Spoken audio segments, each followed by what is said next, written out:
Welcome to जी के practice with Salman. आज हम दिल्ली सल्तनत के बारे में स्टडी करेंगे और दिल्ली सल्तनत से जितने भी इम्पोर्टेंट क्वेश्चन बनेंगे सारे हम इस वीडियो में डिस्कस करेंगे और हर एक क्वेश्चन से रिलेटेड फैक्ट भी मैं आपको बताऊंगा। तो चलिए स्टार्ट करते हैं। पहला क्वेश्चन है, दिल्ली सुल्तान का शासन कब प्रारंभ हुआ? 1206 ईस्वी में। राइट ऑप्शन होगा बी। 1206 ईस्वी में दिल्ली सुल्तान का शासन प्रारंभ हुआ। दिल्ली सल्तनत की शुरुआत 1206 ईस्वी में हुई। दिल्ली सल्तनत का संस्थापक कुतुबुद्दीन ऐबक को माना जाता है। निम्न में से किसने दिल्ली सल्तनत पर राज नहीं किया था? तो दिल्ली सल्तनत पर राज नहीं किया था, इसका राइट आंसर ऑप्शन डी हो जाएगा, गौरी वंश। गौरी वंश ने दिल्ली सल्तनत पर राज नहीं किया था, क्योंकि दिल्ली सल्तनत के 5 राजवंश थे: गुलाम वंश, खिलजी वंश, तुगलक वंश, सैयद वंश एवं लोधी वंश। तो नेक्स्ट क्वेश्चन है, अजमेर में 2.5 दिन का झोपड़ा किसने बनवाया था? इसका राइट आंसर ऑप्शन ए हो जाता है। अजमेर में 2.5 दिन का झोपड़ा कुतुबुद्दीन ऐबक ने बनवाया था। अब बात कुतुबुद्दीन की आती है, कुतुबुद्दीन के बारे में भी थोड़ा जान लेते हैं। कुतुबुद्दीन ऐबक गुलाम वंश का संस्थापक था। लाख बख्श के नाम से भी इन्हें जाना जाता है, क्योंकि लाखों का दान किया करते थे, इसीलिए इनका नाम लाख बख्श रखा गया। इन्होंने कुव्वतुल इस्लाम मस्जिद भी बनवाई। 1199 में कुतुब मीनार की स्थापना की। इनके गुरु बख्तियार अलकाकी की याद में ही इन्होंने कुतुब मीनार की स्थापना की थी। पोलो या चौगान खेलते हुए इनकी मृत्यु हो गई थी। नेक्स्ट क्वेश्चन है, किस शताब्दी में दिल्ली का कुतुब मीनार बनाया गया था? इसका राइट आंसर ऑप्शन बी होगा, 13वीं शताब्दी में कुतुब मीनार बनाया गया था। बात कुतुब मीनार की आती है तो कुतुब मीनार के बारे में भी हम थोड़ा जान लेते हैं। 1199 में कुतुब मीनार की नींव रखी गई थी कुतुबुद्दीन ऐबक के द्वारा। कुतुबुद्दीन ऐबक के गुरु कुतुबुद्दीन बख्तियार अलकाकी के नाम पर ही कुतुब मीनार बनाया गया था और 1229 में इल्तुतमिश ने कुतुब मीनार का निर्माण पूर्ण कराया था। 1369 में कुतुब मीनार का पुनर्निर्माण फिरोज शाह तुगलक के द्वारा कराया गया था। तो ये यहाँ से 3 क्वेश्चन बनते हैं कि कुतुब मीनार की नींव किसने रखी? कुतुबुद्दीन ऐबक ने।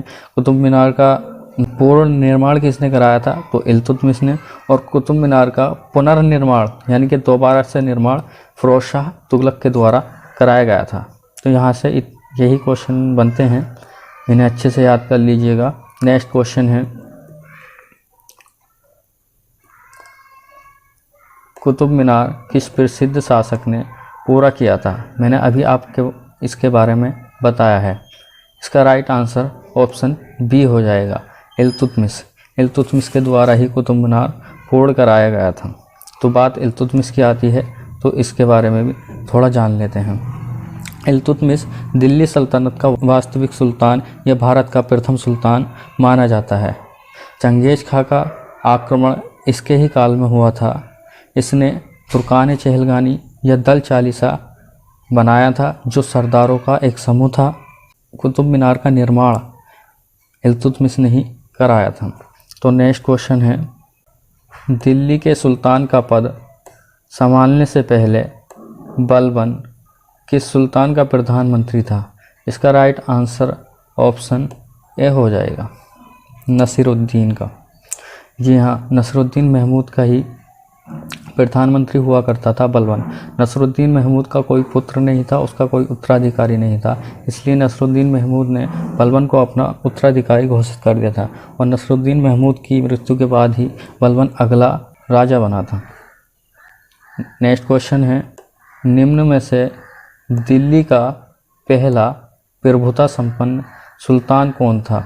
इसका राइट आंसर ऑप्शन डी हो जाएगा, इल्तुतमिश। इल्तुतमिश ही दिल्ली का पहला प्रभुता संपन्न सुल्तान था। इल्तुतमिश के बारे में मैंने अभी आपको बताया है। नेक्स्ट क्वेश्चन है, दिल्ली सल्तनत का उद्धारक कौन था? इसका राइट आंसर ऑप्शन सी हो जाएगा, दिल्ली सल्तनत का उद्धारक इल्तुतमिश था। नेक्स्ट क्वेश्चन है, नियमित मुद्रा जारी करने वाला और दिल्ली को अपने साम्राज्य की राजधानी घोषित करने वाला दिल्ली का प्रथम सुल्तान कौन था?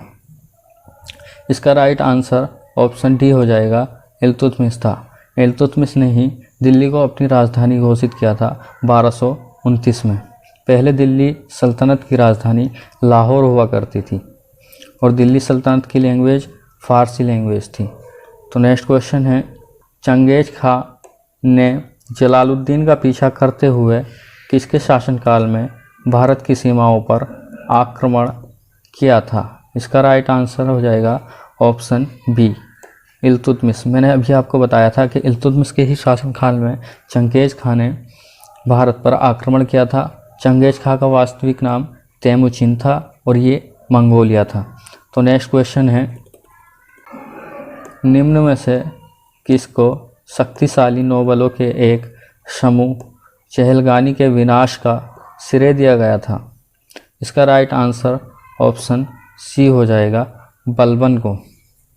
बलबन को ही चहलगानी समूह का विनाश करने का श्रेय दिया गया था। तो बलबन की बात करते हैं क्योंकि बलबन से भी एग्ज़ाम में क्वेश्चन बनते हैं। बलबन को जिले इलाही भी कहा जाता है और ओलोग खां की उपाधि नसरुद्दीन महमूद ने बलबन को दी थी।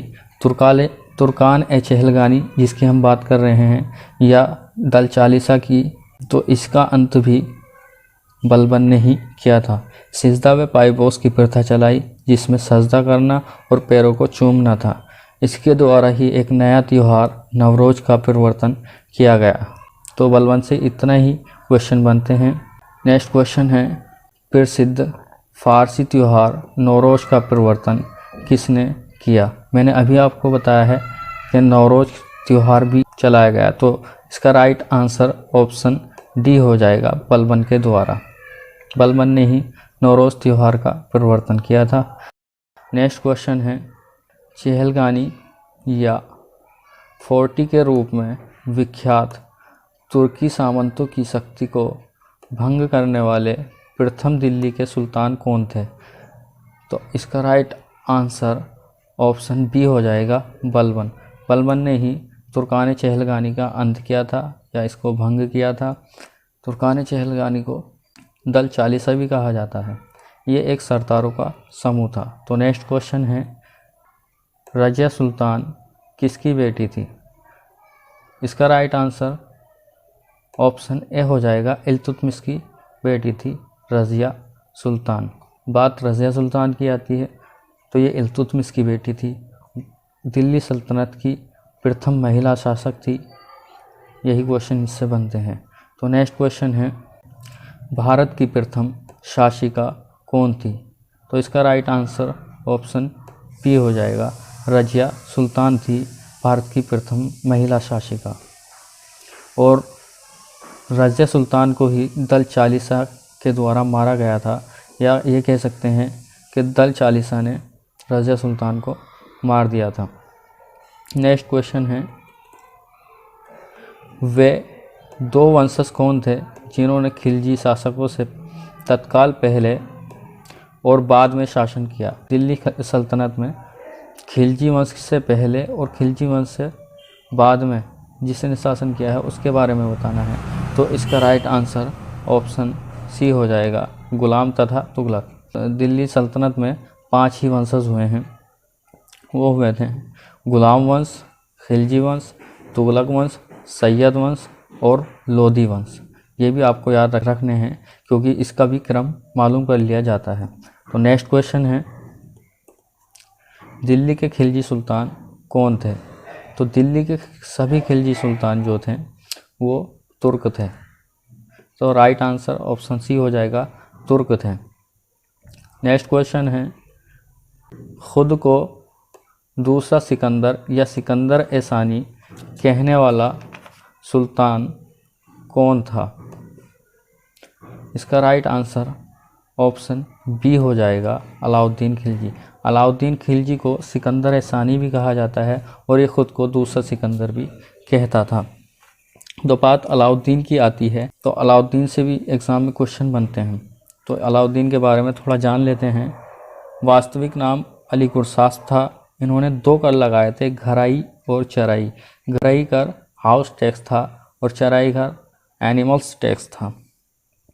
इनके द्वारा बनाए गए स्मारक हैं अलाई दरवाज़ा, अलाई मीनार, सीरी का किला, हौज ख़ास। मैं दोबारा रिपीट कर देता हूँ, अलाई दरवाज़ा, अलाई मीनार, सीरी का किला, हौज ख़ास, ये सब दिल्ली में बनवाए थे। इन्होंने ही अपनी सेना को नकद वेतन देने की शुरुआत की और डाक प्रथा की शुरुआत की, जिससे कि युद्ध में अपने सैनिकों का हुलिया जान ले। इसी को हुलिया प्रथा भी कहा जाता है। इन्होंने ही बाज़ार व्यवस्था बनाई। इनका एक गुलाम था मलिक काफूर, जिसे 1000 दिनारी कहा जाता था। इनके दरबारी कवि थे अमीर खुसरो। तो नेक्स्ट क्वेश्चन है, सल्तनत वंश की विशालतम स्थायी सेना जिसका भुगतान सीधा राज्य द्वारा किया जाता था बनाई गई थी। तो इसका राइट आंसर ऑप्शन बी होगा।